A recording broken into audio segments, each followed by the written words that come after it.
નમસ્કાર, કોમોડિટી લાઈવમાં આપનું સ્વાગત છે। કોમોડિટી બજારની ગતિવિધિની ચર્ચા કરવા હાજર છું હું ઝરણા અલકંટી। તો સૌપ્રથમ નજર કરી લઈએ કોમોડિટીઝને લગતી હેડલાઇન્સ પર। સોના ચાંદીએ જાળવી રાખ્યા રેકોર્ડ ઊંચાઈના સ્તર। કોમેક્સ ઉપર સોનાની કિંમતો 2341ની આસપાસ તો ચાંદી $27 પાસે કારોબાર। સ્થાનિક બજારમાં પણ તેજીનો ટ્રેન્ડ।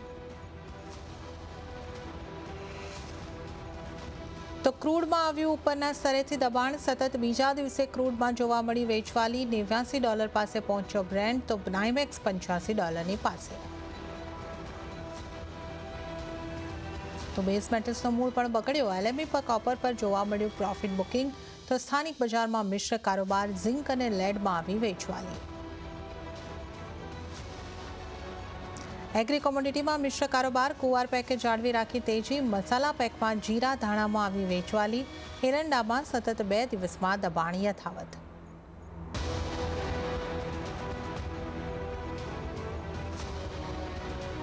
શરૂઆત કરીશું રૂપિયાના કારોબાર સાથે। તો રૂપિયો ડોલરની સામે મજબૂત થઈને ખુલ્યો છે, જ્યાં ડોલર સામે રૂપિયો 83.30ના સ્તરની સામે 4 પૈસા જેટલો મજબૂત થઈને 83.26 ઉપર ખુલતો દેખાયો છે। અને જે બાદ આપણે જોઈએ તો 83.27 ઉપર આપણે રૂપિયામાં કારોબાર થતો જોઈ રહ્યા છે। ડોલર ઇન્ડેક્સ જોઈ લે તો 104.35 ઉપર આપણે અહીં આગળથી જોઈ શકીએ છીએ। તો થોડી મજબૂતી જે આપણને રૂપિયામાં આવતી દેખાઈ રહી છે। ક્રૂડમાં જે થોડું દબાણ બન્યું છે અને ઇક્વિટીઝની અંદર જે આપણે વધારો થતો જોઈ રહ્યા છે, તો એનો સપોર્ટ જે છે એ કિંમતોને રૂપિયાની કિંમતોને મળતો દેખાઈ રહ્યો છે। તો આ એક મજબૂતીનું કારણ અહીં આગળથી હોઈ શકે છે, પરંતુ આપણે જે રીતે જોયું કે US નોન ફાર્મ પેરોલના ડેટા જે છે એ આપણને આવતા દેખાયા છે।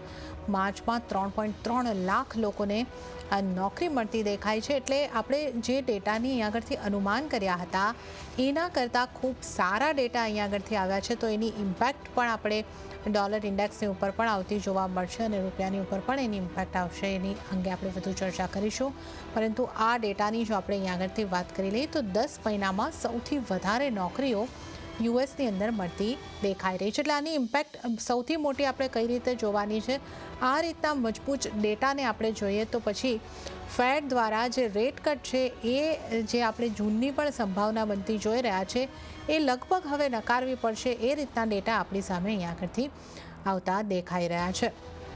તો આ પણ એક મોટી જે અસર છે એ આપણને આવતી દેખાઈ રહી છે અને આની આ ઇમ્પેક્ટ જે છે આપણને તમામ કોમોડિટીઝની ઉપર ડોલર ઇન્ડેક્સ ઉપર થશે, સોના ઉપર થશે અને આ તમામ ઉપર આ ડેટાની ઇમ્પેક્ટ થતી આપણને દેખાઈ શકે છે। વધુ ચર્ચા કરીશું।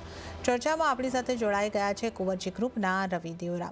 રવિજી, રૂપિયો થોડી મજબૂતી સાથે શરૂ થયો છે અને ચર્ચા આપણે વાત કરી રહ્યા હતા કે જે નોન ફાર્મ પેરોલના યુએસના આંકડા આવ્યા છે અનુમાન કરતાં ઘણા સારા આવ્યા છે। તો કઈ રીતની એની ઇમ્પેક્ટ અહીંયા આગળથી આવતી દેખાઈ શકે, કારણ કે હવે તો લગભગ જૂનમાં તો રેટ કટની સંભાવના વધારે નકારવી જ પડશે। કદાચ આપણે એ રીતની સ્થિતિ બનતી દેખાઈ રહી છે। આપ કઈ રીતે જોઈ રહ્યા છો અને કરન્સીની ચાલ ઉપર આપનો વ્યૂ? Good morning. જરૂરથી આ જે સોનાની અત્યારે ચાલ બની છે, ચાંદી છે, મેટલ્સ છે, ક્રિપ્ટો, ઇક્વિટીઝ, તમામ અસેટ ક્લાસીસ છે, એમની વોલ્ટાલિટી થોડી ફંડામેન્ટલથી અલગ છે, જે રીતે કરન્સીમાં પણ છે। જ્યારે સુધી ડોલર ઇન્ડેક્સ નીચે હતો ત્યાં સુધી રૂપી ડેપ્રિશિએટ થયો, કારણ કે રિઝર્વ બેંકનું જે ડિસિઝન હતું એના હિસાબે થોડું ઇન બિટવીન કોન્સિક્વન્સીસ રહ્યા ભારતીય માર્કેટમાં। ગત સપ્તાહમાં જેટલા પણ આંકડાઓ યુએસની ઇકોનોમી માટે આવ્યા બધા જ ડોલર માટે મેક્સિમમ સપોર્ટિવ હતા અને એના હિસાબે ડોલર ઇન્ડેક્સ છે એ ગત સપ્તાહમાં 104ના લેવલને બ્રેક કરી ગયું હતું અને આજે પણ એને ઉપર સસ્ટેન થઈ રહ્યું છે। હાલાકી એ ટાઈમમાં રૂપીમાં થોડું એપ્રિસિએશન આવ્યું, કારણ કે આ જે ડિસિઝન રિઝર્વ બેંક છે એમને ડિલે કર્યું હતું મે મહિના માટે 3 મે સુધી। તો આઈ થિંક એના હિસાબે થોડું ફરીથી માર્કેટમાં ટ્રેક્શન આવ્યું અને ફંડામેન્ટલ આધારિત મોમેન્ટમ થોડી મેચ થઈ। તો આઈ થિંક કે થોડું પેરિટી અને ડિસ્પેરિટીના ટ્રેડ વધારે ચાલી રહ્યા છે। માર્ચના છેલ્લા વીકમાં જે રૂપીનું એક ટેકનિકલ કરેક્શન હતું એ ટાઈમે પણ આપણે ચર્ચા કરી હતી કે આ કરેક્શન ટેકનિકલ છે, ત્યાં કોઈ ફંડામેન્ટલ ન્યૂઝ નથી। એ જ રીતે રૂપી સ્ટ્રોંગ થયો, ઓલમોસ્ટ 83.50 ઉપરના લેવલથી અત્યારે 83.27ના લેવલ સુધી આવી ગયો છે। અમારા હિસાબે ડોલર ઇન્ડેક્સ ભલે સ્ટ્રોંગ છે, પરંતુ રૂપીના જે મેક્રોસ છે એ થોડું રૂપીને સપોર્ટ કરી રહ્યા છે। આ લેવલ સ્પેસિફિક વાત કરીએ તો આઈ થિંક કે આ સપ્તાહ આમ જોઈએ તો થોડી છૂટીઓ વાળું છે। આવતીકાલે પણ માર્કેટમાં હોલિડે છે, મીન્સ કરન્સી માર્કેટમાં, પર પછી ગુરુવારે પણ હોલિડે છે, તો આઈ થિંક થોડી વોલ્ટાલિટી રહેશે. જે આ સપ્તાહમાં આંકડાઓ આવવાના છે ખાસ ઇમ્પોર્ટન્ટ છે. આઈ થિંક એના ઉપર માર્કેટની વધારે ફોકસ રહી છે. અને એફએમસી મીટિંગ મિનિટ્સ ઉપર માર્કેટનું વધારે ફોકસ હશે. હાલાકી બીજે દિવસ ગુરુવારે આપણે ક્લોઝ હશું, તો આઈ થિંક એ થોડું મોમેન્ટમ વાઇઝ 83.35 આ એક બેટર લેવલ છે જે આસપાસ આવે છે. વેચીને વેપાર કરવો જોઈએ 83.38ના સ્ટોપ લોસથી, અને ઉપરની નીચેની બાજુ જે ટાર્ગેટ છે મારા હિસાબે 83.10 સુધીના બની શકે છે. તો 3 થી 4 પૈસાના સ્ટોપ લોસથી સેલ ઓન રાઇઝની સ્ટ્રેટેજી રાખવી જોઈએ. ઓકે, સેલ એન્ડ પ્રાઇસની સ્ટ્રેટેજી અહીં આગળથી રાખવાની રહેશે. 83.35 પર સેલ કરવાની સલાહ, 83.38નો સ્ટોપ લોસ રાખો, 83.10ના ટાર્ગેટ તમને અહીં આગળથી બધા દેખાઈ શકે છે. તો આ યુએસડી પર આપને માટે સલાહ બની રહી છે. હવે સોનાની વાત કરી લઈએ તો સોનાએ રેકોર્ડ ઊંચાઈ પરના સ્તર જે છે એ જાળવી રાખ્યા છે. કોમેક્સ ઉપર સોનું $2,350 આસપાસ જ કારોબાર કરતું આપણને દેખાઈ રહ્યું છે, અને સ્થાનિક બજારમાં પણ તેજી જોવા મળી રહી છે. સોનાની કિંમતોને ક્યાંથી સપોર્ટ મળી રહ્યો છે, જણાવવા માટે જોડાઈ રહ્યા છે મનીષા ગુપ્તા. જી મનીષાજી, ક્યાંથી સપોર્ટ મળી રહ્યો છે સોનાને?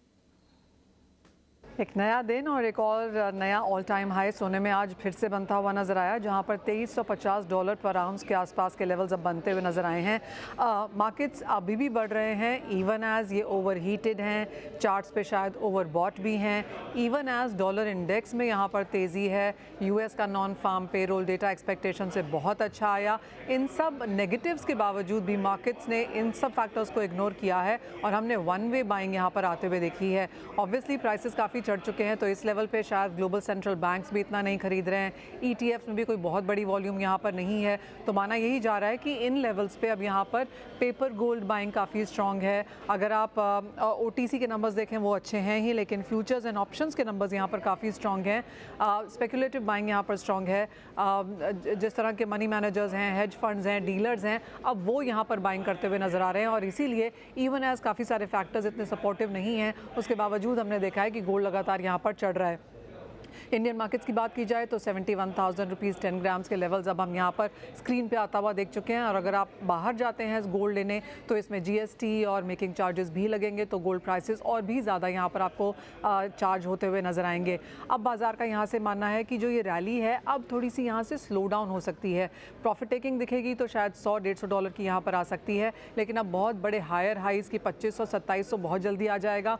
वो आने में शायद अब यहाँ पर थोड़ा सा टाइम लगता हुआ नजर आएगा, क्योंकि जिस तरह की लॉन्ग पोजीशंस हैं, कभी अगर यहाँ पर प्रॉफिट टेकिंग आती है, कोई एक आगे वीक डेटा आता है, इस हफ्ते में यूएस और चाइना के इन्फ्लेशन नंबर्स हैं, तो बाजार काफ़ी हद तक इसे भी यहाँ पर वॉच करने की कोशिश करेगा. लेकिन जिस तरह की मार्केट अभी भी है, मानना यही है कि आपको शॉर्ट करके यहाँ पर काम नहीं करना है, लेकिन अगर आप प्रॉफिट में हैं, मुनाफे में हैं, तो अगर आप ट्रेडर हैं तो थोड़ा सा मुनाफा ज़रूर घर लेके जाएँ. अगर आपने फिजिकल बाइंग किया हुआ है तो ऑफकोर्स उसे होल्ड करें, क्योंकि सोने के prices in the longer term अभी भी यहाँ से ऊपर जा सकते हैं.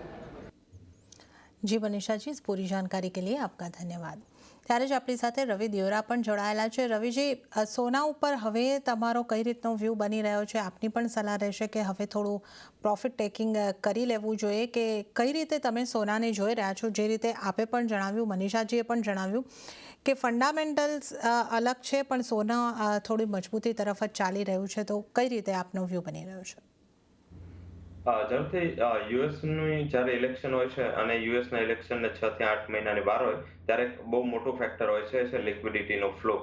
લિક્વિડિટી ફ્લો એક ઘણું મોટું ફેક્ટર હોય છે જે ફંડામેન્ટલના વિપરીત કામ કરતું હોય છે, કોઈ વાર ફંડામેન્ટલની સાથે કામ કરતું હોય છે. તો એના હિસાબે લાઈક એનએફપી છે એ એટલા સ્ટ્રોંગ આવ્યા છતાં ગોલ્ડના પ્રાઇસીસ ખાલી 2 મિનિટ માટે નીચે રહી અને મીન્સ કે 6 વાગે આંકડા 6:05 આસપાસ ફરીથી નવી તેજી આવી અને એ દિવસે લોઅર લેવલથી 2% રિકવર થઈ ગયું. તો આઈ થિંક આ એક મેજર ન્યૂઝ છે. હાલાકી તારે ફેડને બહુ ક્લોઝલી ટ્રેક કરવું પડે આના માટે.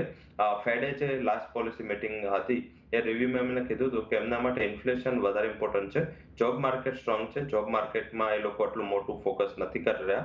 તો મારા મત મુજબ ઇન્ફ્લેશનના આંકડાઓ ફેડ માટે કમ્પેરેટિવ નોન ફાર્મ પેરોલ કરતાં વધારે ઇમ્પોર્ટન્ટ છે, જે આ બુધવારે આવવાના છે. લાસ્ટ મીટિંગની મિનિટ્સ પણ છે.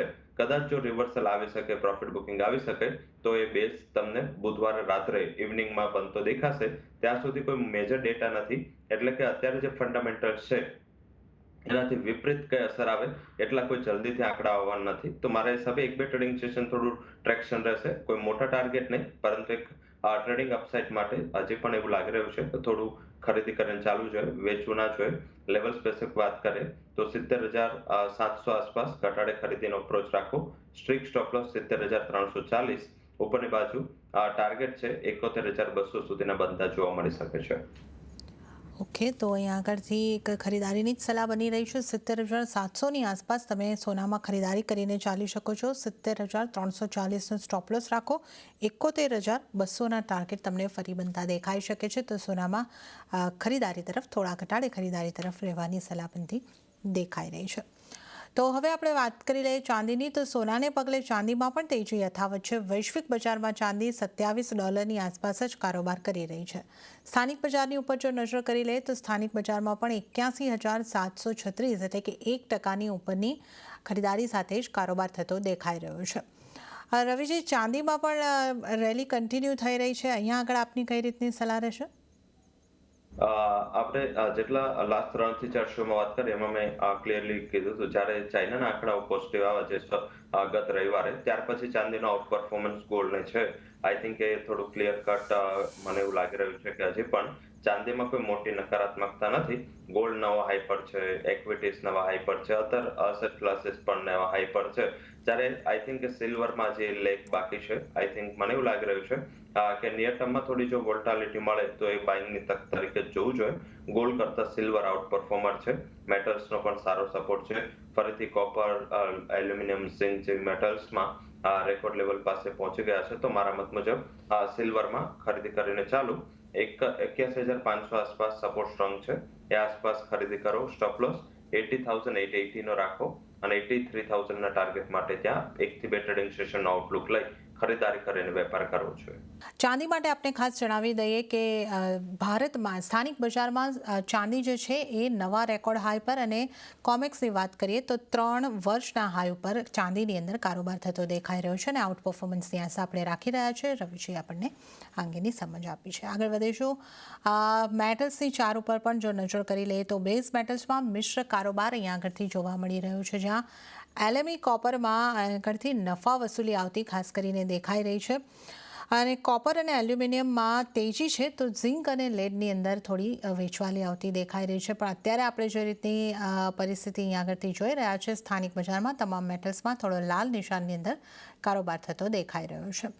રવિજી, મેટલ્સને કઈ રીતે જોવું જોઈએ? થોડી નફા વસૂલી આવી છે, આ ટેમ્પરરી હોઈ શકે કે આ તેજીને બ્રેક લાગી છે? કઈ રીતે આપ જોઈ રહ્યા છો?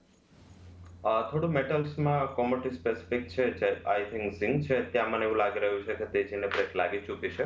હાલાકી એલ્યુમિનિયમ, કોપર છે હજી પણ મોમેન્ટમમાં છે. ઇન ટર્મ્સ ઓફ ફંડામેન્ટલ્સ વાત કરી રહ્યો છું. ઝિંકમાં છે મેજર ઇશ્યુ છે હજી પણ ચાઇનાના રિયલ એસ્ટેટના અને પ્રોપર્ટી માર્કેટના સેલ્સ અને એના પ્રાઇસીસના જે આંકડાઓ છે એ હજી પણ કન્વિક્શન નથી આપી રહ્યા. તો આઈ થિંક એ થોડું ક્લિયર કટ ઝિંક માટે નકારાત્મક વસ્તુ ગણી શકાય. અને આઈ થિંક એલ્યુમિનિયમમાં લોઅર ઇન્વેન્ટરીનો સપોર્ટ મળી રહ્યો છે. કોપરમાં લોઅર પ્રોડક્શનનો સપોર્ટ મળી રહ્યો છે. હાલાકી એટલી મોટી સ્ટીપ રેલી છે તો એના બાદમાં થોડું કન્સોલિડેશન જરૂરી પણ હતું. તો આધારિત એવું લાગી રહ્યું છે કે આ કન્સોલિડેશનમાં આઈ થિંક કોપર, એલ્યુમિનિયમ ખરીદી અને ઝિંક વેચીને વેપાર કરવો જોઈએ. લેવલ સ્પેસિફિક વાત કરીએ 222.80 આસપાસ એલ્યુમિનિયમમાં ખરીદી કરો. સ્ટોપ લોસ 220, ટાર્ગેટ 226નો જોવા મળી શકે છે. જ્યારે કોપરમાં 798 આસપાસ ખરીદી કરો. Stop loss 790, target would be 812. અને ઝિંકમાં 231 વેચીને વેપાર કરો. સ્ટોપ લોસ 233.20, ડાઉનસાઇડ ટાર્ગેટ છે એ 227.50 સુધીના જોવા મળી શકે છે. તો એલ્યુમિનિયમ, કોપરમાં ખરીદી કરી જ્યારે ઝિંકમાં વેચીને વેપાર કરવો જોઈએ. ઓકે, તો મેટલમાં અહીં આગળથી તમારે માટે જે સલાહ બનતી દેખાઈ રહી છે, એલ્યુમિનિયમમાં ખરીદી કરો 220ના ટાર્ગેટ માટે. કોપરમાં પણ ખરીદી કરવાની સલાહ છે 800ના બારના ટાર્ગેટ માટે, અને ઝિંકની અંદર વેચીને ચાલવાનું રહેશે 227.50ના નીચેની તરફના ટાર્ગેટ તમને અહીં આગળથી ઝિંકની અંદર મળતા દેખાઈ શકે છે. તો આપણે ખાસ કરીને મેટલ્સમાં કઈ રીતે કારોબાર કરશો એની વાત કરી છે. હવે આપણે ક્રૂડની વાત કરીએ તો ક્રૂડ ઓઇલમાં પણ ઉપરના સ્તરેથી દબાણ બનતું જોવા મળી રહ્યું છે, જ્યાં બ્રેન્ટની કિંમતો $89 પાસે કારોબાર કરતી દેખાઈ રહી છે. તો નાઇમેક્સમાં પણ $85 ઉપર કારોબાર થતો અહીં આગળથી દેખાઈ રહ્યો છે. તો થોડું દબાણ જે છે લગભગ 1.25%નું દબાણ આપણે બ્રેન્ટ અને નાઇમેક્સ ઉપર બનતું જોઈ રહ્યા છે. અને MCXની વાત કરીએ તો લગભગ 2% દબાણ અહીં આગળથી બની રહ્યું છે. 7,137 ઉપર આપણે જોઈ રહ્યા છે.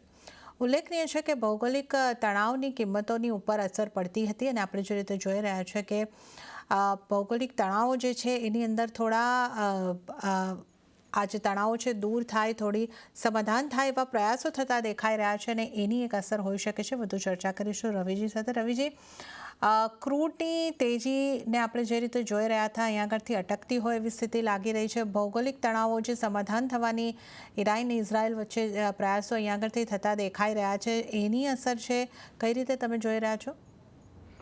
જરૂરથી મને એવું લાગી રહ્યું છે આ તેજીને અલ્પ વિરામ છે, પૂર્ણ વિરામ નથી. આઈ થિંક કે હજી પણ ટ્રેન્ડ છે, ત્યાં કોઈ મોટા ફેરફાર નથી. કદાચ અત્યારે ટાઈમ કરેક્શન ઝોનમાં છે. હાલાકી જે ઠોસ કે જ્યાં સુધી નિકલન ના આવે ઇઝરાયલ, અને હવે તો ઇઝરાયલ ને હમાસ સિવાય ઇઝરાયલ ઈરાન વચ્ચે વધારે ફોકસ છે. 2-3 ઇરાક સાઈડથી પણ આ સપ્તાહના અંતમાં નકારાત્મક ન્યૂઝ હતા. તો ધીમે ધીમે જો આ જલ્દીથી ખતમ નહીં થાય તો આઈ થિંક આનો સ્પ્રેડ થોડું ફાસ્ટ લાગી રહ્યો છે, કારણ કે અધર કન્ટ્રીઝ આમાં ઇન્વોલ્વ થઈ રહ્યા છે. તો આઈ થિંક થોડું ત્યાં કોશિયસ રહેવું જોઈએ. ઓપ્શનનો યુઝ કરો. હવે જ્યાં સુધી કોઈક મીન્સ કે રીઝન ના આવે ઉપર કે નીચેનું, ત્યાં સુધી મારા હિસાબે તારે ઓપ્શનનો યુઝ કરવો જોઈએ. ઓપ્શનમાં તમે 7100 ની સ્ટ્રાઇકનો પુટ ઓપ્શન આ નફા રૂપિયા વેચવાની થોડી અહીંયાથી 101 પોઈન્ટ હજી પણ એક્સચેન્જ થયો લાગી રહ્યો છે. આજે 7100 પુટ ઓપ્શન છે, 120 આસપાસ ખરીદી કરો 72 ના સ્ટોપ લોસ થી, અને 200 સુધીનો ટાર્ગેટ આ પુટ ઓપ્શનમાં જોવા મળી શકે છે. ઓકે, તો અત્યારે આ જીઓપોલિટિકલ ટેન્શન્સની અનિશ્ચિતતાઓની વચ્ચે 7100નો જે પુટ ઓપ્શન છે એને 120 ઉપર તમે બાય કરીને ચાલો. 72નો સ્ટોપ લોસ રાખવાનો રહેશે અને 200ના ટાર્ગેટ તમને બધા દેખાઈ શકે છે. તો હાલમાં અહીંયા આગળથી ક્રૂડ માટે આ સલાહ તમારે માટે બનતી દેખાઈ રહી છે. ક્રૂડ બાદ હવે આપણે જો વાત કરી લઈએ નેચરલ ગેસની, તો સ્થાનિક બજારમાં નેચરલ ગેસમાં 3% ઉપરના દબાણ સાથે કિંમતો 146ની આસપાસ પહોંચતી જોવા મળી રહી છે. રવિજી, હવે નેચરલ ગેસને કઈ રીતે જોવું જોઈએ અને નેચરલ ગેસ પર આપનો કઈ રીતનો વ્યૂ રહેશે? બેસિક બસ એ છે, અત્યારે જે વેધર રિપોર્ટ આવ્યા છે એમાં પર્ટિક્યુલર થોડી હીટ વેવની આશંકા છે. તો જે કુલિંગ ડિમાન્ડ છે, મીન્સ કે હીટિંગ ડિમાન્ડ, ત્યાં તો એ આખી સિઝન એના માટે ફેલ ગઈ. નેચરલ ગેસનું પ્રોડક્શન છે એ વધી રહ્યું છે, તો એના હિસાબે માર્કેટને ફરીથી ઇન્વેન્ટરીના એક મોટા ડમ્પના અંદેશ આવી રહ્યા છે. સાથે નેચરલ ગેસ અને ક્રૂડ આ બે એવી એક્સપ્લોરેશન વાળી વસ્તુ છે કે ત્યાં બંધ ના થઈ શકે, તમે મીન્સ કે ટેમ્પરરી શટ ના કરી શકો. તો આઈ થિંક એક મેજર ઇન્ડિકેશન છે. હાલાકી 142.80 143 આસપાસ બેઝ સપોર્ટ છે. મારા મત મુજબ આ બેઝ સપોર્ટ કદાચ જાળવી રાખશે. મીન્સ કે આમ જોઈએ તો 146નો પ્રાઇસ જે અધર એનર્જી સોર્સિસ છે ત્યાંથી ધીમે ધીમે શિફ્ટિંગ નેચરલ ગેસમાં થઈ રહ્યું છે, કારણ કે અધર એનર્જી સોર્સિંગમાં ઇથેનોલ મીન્સ કે ફોસિલથી લઈ નોન ફોસિલ તમામ ફ્યુઅલ પ્રાઇસીસ છે એ રેકોર્ડ લેવલ પર છે, અને એની સામે નેચરલ ગેસ નકારાત્મક છે. તો આગળ જતા પાવર જનરેશન ડિમાન્ડ છે એનું એક ત્યાં ફેક્ટર બની શકે. પરંતુ થોડું શોર્ટ ટર્મ માટે જો ટ્રેડ લેવું હોય તો 150ની સ્ટ્રાઇકનો કોલ ઓપ્શન છે એ આઈ થિંક ₹4 આસપાસ ખરીદી કરો. સ્ટોપ લોસ તમે 120નો રાખી શકો, 1.20, અને ઉપરની બાજુ 14 સુધીના ટાર્ગેટ તમને આ કોલ ઓપ્શન બતાવી શકે છે. ઓકે, તો નેચરલ ગેસમાં પણ કોલ ઓપ્શન ખરીદીને ચાલો. આ સલાહ અહીંયા કરતી બનતી દેખાઈ રહી છે. 150ની સ્ટ્રાઇકનો કોલ ઓપ્શન ખરીદીને ચાલવાની સલાહ, 1.20નો સ્ટોપ લોસ અહીંયા કરતી તમારે રાખીને ચાલવાનો રહેશે. તો આ એક વ્યૂ જે છે નેચરલ ગેસ ઉપર પણ બની રહ્યું છે. હવે આપણે આગળ વધીએ અને વાત કરી લઈએ એગ્રી કોમોડિટીઝની. તો એગ્રી કોમોડિટીઝમાં મિશ્ર કારોબાર થતો દેખાઈ રહ્યો છે.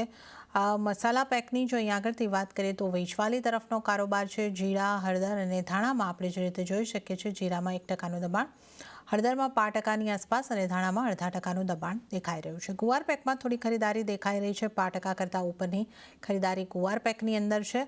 પણ એરંડાની અંદર આજે આપણે લગભગ 1.25%નું દબાણ જોઈ રહ્યા છે, અને આ સાથે જ આપણે કપાસિયા ખોળમાં પણ દબાણ કન્ટિન્યુ થતું જોઈ રહ્યા છે. રવિજી, આજે આપણે કેસ્ટરથી શરૂઆત કરી. અહીંયા આગળ 1.25%ની આસપાસનું દબાણ બનતું દેખાઈ રહ્યું છે. કઈ રીતે આપ જોઈ રહ્યા છો? બેસિક કોઈ મેજર ન્યૂઝ નથી. હાલાકી જે કરેક્શન છે એ કરેક્શન જે આવી રહ્યું છે એ એક્સપાયરીથી નજીક છે. જે જૂનો સ્ટોક છે ખાસ હતો, તો એના હિસાબે થોડું માર્કેટ અત્યારે એક્સપાયરી નજીક નર્વસ થઈ રહ્યું છે. અધરવાઇઝ આઈ થિંક જે રીતે કેસ્ટર ઓઇલના પ્રાઇસ છે ફંડામેન્ટલ છે, મારા મત મુજબ મિડ એપ્રિલ 15 થી 18 વચ્ચે બોટમ બનાવી દેશે, અને કેસ્ટરમાં સારી તેજીની આશા છે. થોડું શોર્ટ ટર્મનો આઉટલુક રાખી અને કેસ્ટર સીડમાં મારા હિસાબે આ કરેક્શન છે એ ખરીદીની તક છે. તો આઈ થિંક નેક્સ્ટ કોન્ટ્રાક્ટમાં તમારે ખરીદી થઈ શકે. કરંટ કોન્ટ્રાક્ટ પણ 5900 આસપાસ ચાલી રહ્યો છે. ત્યાં જો તમે 1 થી 2 ટ્રેડિંગ સેશન આઉટલુક છે તો આઈ થિંક આ કરેક્શનમાં ત્યાં ખરીદી કરો 5900 આસપાસ, સ્ટોપ લોસ 520 અને ફરીથી 6020 સુધીના ટાર્ગેટ તમને કેસ્ટર બતાવી શકે છે. ઓકે, તો ઘટાડે ખરીદીની સલાહ અહીં આગળથી બનતી કેસ્ટ્રોની અંદર દેખાઈ રહી છે અને અહીં આગળ ખરીદી કરીને તમે ચાલી શકો છો. કપાસિયા ખોળમાં પણ લગભગ 2 કે 3 દિવસથી આપણે દબાણ બનતું જોઈ રહ્યા છે. હવે અહીં આગળ આપની કોઈ સલાહ રહેશે? ઝડપથી આ સેલિંગ થોડું યથાવત રહેશે. પર્ટિક્યુલર ઓફ સિઝન છે અને ડિમાન્ડ છે એ એટલી ખાસ હવે ધીમે ધીમે ઘટતી જશે અને સપ્લાયમાં આઈ થિંક જે રીતે આ ટાઈમ કપાસનું વાવેતર અને આંકડાઓ છે એ આધારિત કોઈ વધારે નર્વસનેસ નથી લાગી રહી. આઈ થિંક કે ત્યાં વેચીને વેપાર કરવો વધારે બેટર સ્ટ્રેટેજી હોઈ શકે છે. 2570 વેચીને વેપાર કરો, સ્ટોપ લોસ 2610, નીચેની બાજુ 2520 સુધીનો ટાર્ગેટ કપાસિયા ખોળમાં બનતા જોવા મળી શકે છે. ઓકે, તો કપાસિયા ખોળમાં વેચીને કારોબાર કરવાની સલાહ. અને મસાલા પેક અને ગુવાર પેકની પણ જો આપણે વાત કરી લઈએ, અહીંયા કોઈ ખાસ સલાહ બનશે રવિજી? થોડા વોલ્ટાઇલ છે, હાલાકી આ વોલ્ટાલિટીમાં હળદર જો તમને 16600 મળે તો ખરીદી કરો, સ્ટોપ લોસ 16420 અને ટાર્ગેટ 17000 નો રહેશે. દાણા જીરું થોડું વોલ્ટાઇલ છે, અવોઇડ કરો. બટ યસ, ગુવાર મને થોડું બેટર લાગી રહ્યું છે. ફંડામેન્ટલ ઇમ્પ્રુવ થઈ રહ્યા છે, સપ્લાય કટ થઈ રહી છે, સામે ક્રૂડના પ્રાઇસને એક સેન્ટિમેન્ટ મળી રહી છે. 10800 આસપાસ ગુવાર ગમમાં ખરીદીની સલાહ રહેશે. સ્ટોપ લોસ નીચે 10560, ટાર્ગેટ 11200 નો રહેશે. જ્યારે ગુવાર સીડમાં 5340 ખરીદી કરો, 5290 ના સ્ટોપ લોસ થી અને ટાર્ગેટ છે એ ઉપરની બાજુ 5480 સુધીના ગુવાર સીડ બતાવી શકે છે. તો મારા મત મુજબ થોડા શોર્ટ ટર્મ માટે ગુવાર પેક છે આઉટ પરફોર્મ કરી શકે છે. ઓકે, તો શોર્ટ ટર્મમાં ગુવાર પેક આઉટ પરફોર્મ કરી શકે છે. ગુવાર ગમ, ગુવાર સીડ બંનેની અંદર ખરીદારી કરવાની સલાહ બનતી દેખાઈ રહી છે. અને આ સાથે જ રવિજી, આપનો ખૂબ ખૂબ આભાર. આપ અમારી સાથે જોડાયા અને તમામ કોમોડિટીઝ અંગે આપણે ચર્ચા કરી. આપનો ખૂબ ખૂબ આભાર. અને સાથે જ કોમોડિટી લાઈવમાં પણ હાલ પૂરતું આટલું જ. હાલ મને પણ આપજો રજા. વધુ અપડેટ્સ અને સમાચારો માટે આપ CNBC બજાર સાથે જોડાયેલા રહો. આગળ મારા સહયોગી પ્રીતિ દલાલ આપને માટે લઈને આવશે બજાર હેલ્પલાઇન. નમસ્કાર.